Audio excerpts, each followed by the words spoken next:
ناظرین، ہاتھوں، پیروں یا چہرے پر سوجن یا ورم کی شکایت کو نظر انداز نہیں کرنا چاہیے، کیونکہ یہ جسم کے اندر پیدا ہونے والے مختلف امراض کی نشاندہی کرتا ہے۔ عام طور پر معدہ، جگر یا گردوں کے امراض کے باعث خواتین میں رحم سے متعلق پیدا ہونے والی بیماریوں میں اور جسم میں کسی بھی طرح کے زہریلے ٹاکسنز کے رک جانے کے باعث جیسے کہ یورک ایسڈ کی زیادتی کی وجہ سے بھی یہ مسئلہ پیدا ہو سکتا ہے۔ اسی طرح جسم میں کچھ ضروری نیوٹرنٹس کی کمی بھی اس مرض کا سبب بنتی ہے، جیسے کہ پوٹاشیم ہمارے بدن میں سوڈیم کے ساتھ مل کر جسم کو انرجی فراہم کرتا ہے اور ساتھ ہی سوڈیم کی زائد مقدار کو بھی جذب کرتا ہے۔ اگر کسی وجہ سے بدن میں پوٹاشیم کی کمی واقع ہو جائے تو اس سے سوڈیم کی مقدار میں اضافہ ہونے لگتا ہے، جو ہائی بلڈ پریشر کے ساتھ ساتھ ہاتھوں پیروں کی سوجن کا باعث بھی بنتا ہے۔ اسی طرح جب بھی ہم پانی مناسب مقدار میں نہیں پیتے ہیں اور ہمارے جسم میں پانی کی کمی ہو جاتی ہے تو ایسے میں ہمارے گردے ٹھیک طرح سے صاف نہ ہونے کے باعث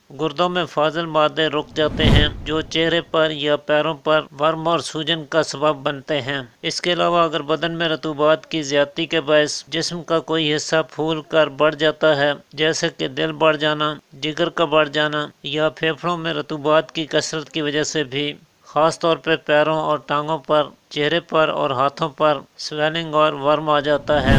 کسی بھی لیکوڈ چیز کا استعمال کرنے سے فوراً قے آ جاتی ہے۔ اسی طرح جگر کا ورم، معدے کا ورم، ڈائبٹیز اور دمہ میں بھی اس طرح کی سوجن کا سامنا کرنا پڑ سکتا ہے۔ یہاں ہم آپ کو سوجن، ورم اور سویلنگ دور کرنے کا ایک بہت ہی آسان اور اثردار نسخہ بتانے والے ہیں، جس کا استعمال کر کے آپ اس مسئلے پر بآسانی قابو پا سکتے ہیں۔ ویڈیو اچھی لگے تو لائک ضرور کر دیجیے گا، کیونکہ آپ کے ایک لائک سے، آپ کے پیار سے ہماری حوصلہ افزائی ہوتی ہے۔ تو ناظرین، اس نسخے کو تیار کرنے کے لیے آپ نے 1 چمچ سونف، 2 عدد سبز الائچی اور 5-6 پودینہ کے تازہ پتے لے کر انہیں آدھا لیٹر پانی میں خوب جوش دے کر رکھ لینا ہے۔ حسب خواہش آپ اسے میٹھا بھی کر سکتے ہیں۔ اسے دن میں 3 بار تھوڑا تھوڑا کر کے پی لیجیے۔ ہائی بلڈ پریشر اور چہرہ یا ہاتھوں پاؤں کی سوجن کا بہترین علاج ہے۔